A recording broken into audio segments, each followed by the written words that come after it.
श्रीमन्नारायण नारायण नारायण भजले नारायण नारायण नारायण। भक्तजनों, दरअसल में 16 और 17 जुलाई का हिंदू धर्म और सनातन धर्म में बहुत ही विशेष महत्व है, क्योंकि कहा यह जाता है कि देवशयनी एकादशी जो है वो 16 और 17 जुलाई को होने जा रहा है। देवशयनी एकादशी क्या है, हम इसके विषय में आपको बताएंगे, लेकिन आप ये चीज़ जान लीजिए कि जो भी व्यक्ति एकादशी करता है, क्योंकि एकादशी का जो व्रत है वो सीधे तौर पर भगवान विष्णु यानी कि नारायण को समर्पित है। और कहा यह जाता है कि देवशयनी एकादशी जो कि 17 जुलाई को है, इस दिन भगवान विष्णु जो है वो विश्राम करने के लिए चले जाएंगे और उसके बाद इस सृष्टि का संचालन जो है वो पूरी तरीके से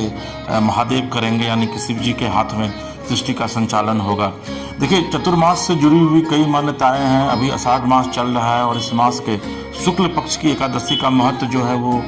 काफ़ी ज़्यादा होता है, काफ़ी अधिक होता है, और ज़्यादा से ज़्यादा लोगों को निश्चित तौर पर यह जो देवशयनी एकादशी है इसको करना चाहिए। और अगर आप एकादशी नहीं करते हैं तो कम से कम इतना ज़रूर कीजिए कि आप एकादशी के दिन जो है वो चावल मत खाइए, यानी कि भात का त्याग जो है वह आप निश्चित तौर पर कीजिए, क्योंकि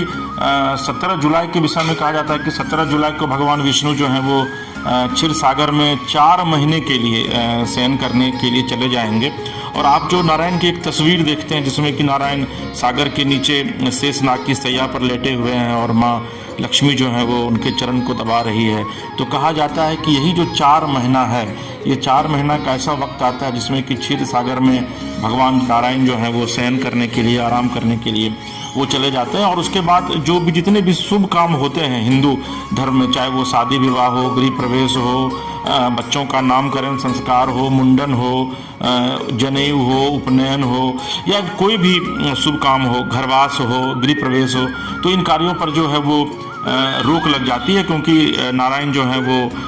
खुद रहते नहीं हैं और सृष्टि का संचालन का जिम्मा जो है वो महादेव यानी कि भोलेनाथ को के जिम्मे जो है वो चला जाता है। देखिए, दरअसल में जो वैदिक पंचांग है, अगर उस पंचांग को आप मानेंगे तो उसके अनुसार जो गणना होती है उसके मुताबिक आषाढ़ शुक्ल यानी कि एकादशी तिथि की शुरुआत 16 जुलाई को रात के 8:32 से शुरू होगी और इसका अंत जो है वो 17 जुलाई को रात के 9:01 पर होगा। इसलिए उदय तिथि को ध्यान में अगर आप रखते हैं तो एकादशी का व्रत जो है वो 17 जुलाई को ही रखा जाना शुभ माना जाएगा। अब आपको बताते हैं कि पंचांग के मुताबिक देवशयनी एकादशी के दिन जो पूजा का जो शुभ मुहूर्त है वो क्या है। तो देखिए, जो पूजा का शुभ मुहूर्त है वह सुबह 5:34 से शुरू होगा और इसके बाद फिर सुबह 11 बजे तक आप भगवान विष्णु और माता लक्ष्मी की पूजा आराधना जो है वो कर सकते हैं। देवशयनी एकादशी पर अनुराधा नक्षत्र के साथ सर्वाद्र सिद्धि योग, अमृत सिद्धि योग, शुभ योग और शुक्ल योग जैसे योगों का निर्माण हो रहा है, जिससे इस दिन का महत्व और भी बढ़ जाता है। इतना ही नहीं, देवशयनी एकादशी पर व्रत रखकर अगर आप भगवान विष्णु की पूजा करते हैं, माँ लक्ष्मी की पूजा करते हैं, तो कहा यह जाता है कि आपकी तमाम मनोकामनाओं की न सिर्फ पूर्ति होगी बल्कि सुख समृद्धि जो है उसकी भी आपको प्राप्ति होगी। आपको इस व्रत को रखने से, यानी कि एकादशी के व्रत को रखने से ये भी कहा जाता है कि आप जब अंत समय में शरीर त्यागते हैं तो आपको मोक्ष की प्राप्ति होती है। और ब्रह्म वैवर्त पुराण के अनुसार भगवान विष्णु की अगर आप पूजा करते हैं एकादशी के दिन, तो जाने अनजाने आप अगर इस सृष्टि में पाप कर रहे हैं, क्योंकि मानव शरीर हम लोगों को मिला है तो हम लोग निश्चित तौर पर पाप भी करते हैं, पुण्य भी करते हैं, और जाने अनजाने कई ऐसे पाप कर जाते हैं जिसकी जानकारी हमें नहीं मिल पाती है, हमको उसका आभास नहीं हो पाता है। तो भगवान नारायण इस पाप से भी लोगों को मुक्त करते हैं, मुक्ति दिलाते हैं। और जो सबसे महत्वपूर्ण बात है, ये आपको पता है कि धन धान्य के देवता जो हैं वो माँ लक्ष्मी हैं, जो कि नारायण की पत्नी है। तो अगर आप नारायण की पूजा करते हैं तो माँ लक्ष्मी भी जो है वो आपसे काफ़ी प्रसन्न होती है। तो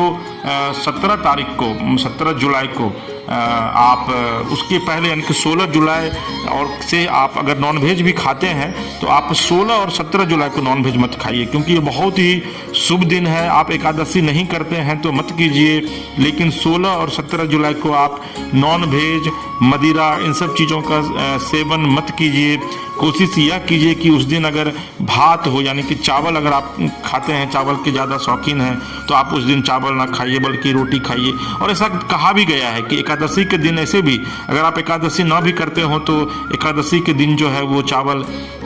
त्यागना चाहिए, चावल नहीं खाना चाहिए, क्योंकि नारायण और माँ लक्ष्मी जो हैं वो काफ़ी प्रसन्न होती हैं एकादशी करने से। तो कहीं ना कहीं से जो भक्तजन हैं उनसे हम एक बार फिर यह आग्रह करेंगे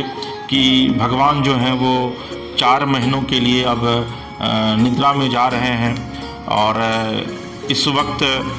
जो है वो उसकी शुरुआत 17 जुलाई से हो रही है। और अगर हो सके तो आप एक मंत्र जो है वो ओम नमो भगवते वासुदेवाय, क्योंकि ये नारायण का मंत्र है, भगवान विष्णु का मंत्र है, भगवान कृष्ण का मंत्र है, प्रभु श्री राम का मंत्र है। चूँकि कृष्ण और राम भी नारायण के ही अवतार हैं, तो आप इस मंत्र का उपयोग जरूर कीजिए। 16 और 17 तारीख को कोशिश कीजिए कि कम से कम एक माला यानी कि 108 बार जो है वो इस मंत्र का जप आप जरूर करें। और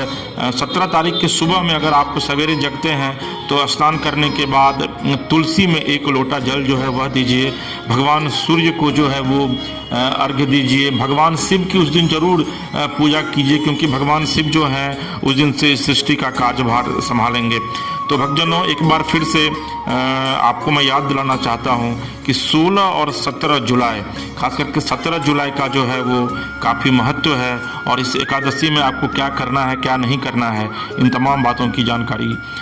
मैंने आपको दी। आपको अगर हमारा ये YouTube चैनल अच्छा लगे तो आप निश्चित तौर पर इसको सब्सक्राइब कीजिए, इसको लाइक कीजिए। प्रभु श्री नारायण की कृपा आप पर और आपके पूरे परिवार पर बनी रहे।